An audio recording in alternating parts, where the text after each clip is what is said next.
सर्वसामान्यांच्या हक्काचा आवाज जागर जनस्थान। आगामी महानगरपालिका निवडणुका तसेच नवरात्रोत्सवाच्या पार्श्वभूमीवर परिमंडळ 1 हद्दीतील पंचवटी व भद्रकाली पोलीस ठाणे हद्दीतील रेकॉर्डवरील गुन्हेगारांना पोलीस आयुक्त नाशिक शहर संदीप कर्णिक, पोलीस उपायुक्त मोनिका राऊत यांच्या आदेशाने 11 गुन्हेगारांना 2 वर्षांकरिता हद्दपार करण्यात आले।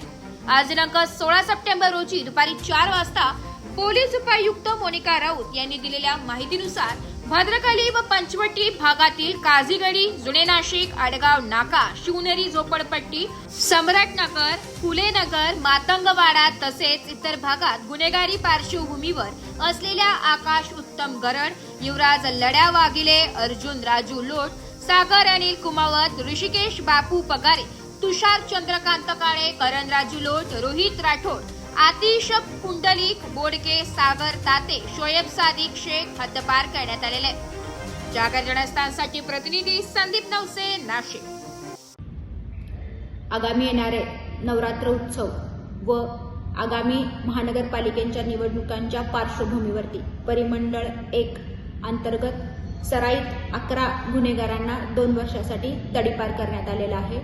याच्यामध्ये पंचवटी पोलीस स्टेशनचे 2 व भद्रकाली पोलीस स्टेशनचे 9 गुन्हेगारचा समावेश आहे। सदरची कारवाई ही माननीय पोलीस आयुक्त संदीप कर्णिक सर यांच्या मार्गदर्शनाखाली करण्यात आलेली आहे।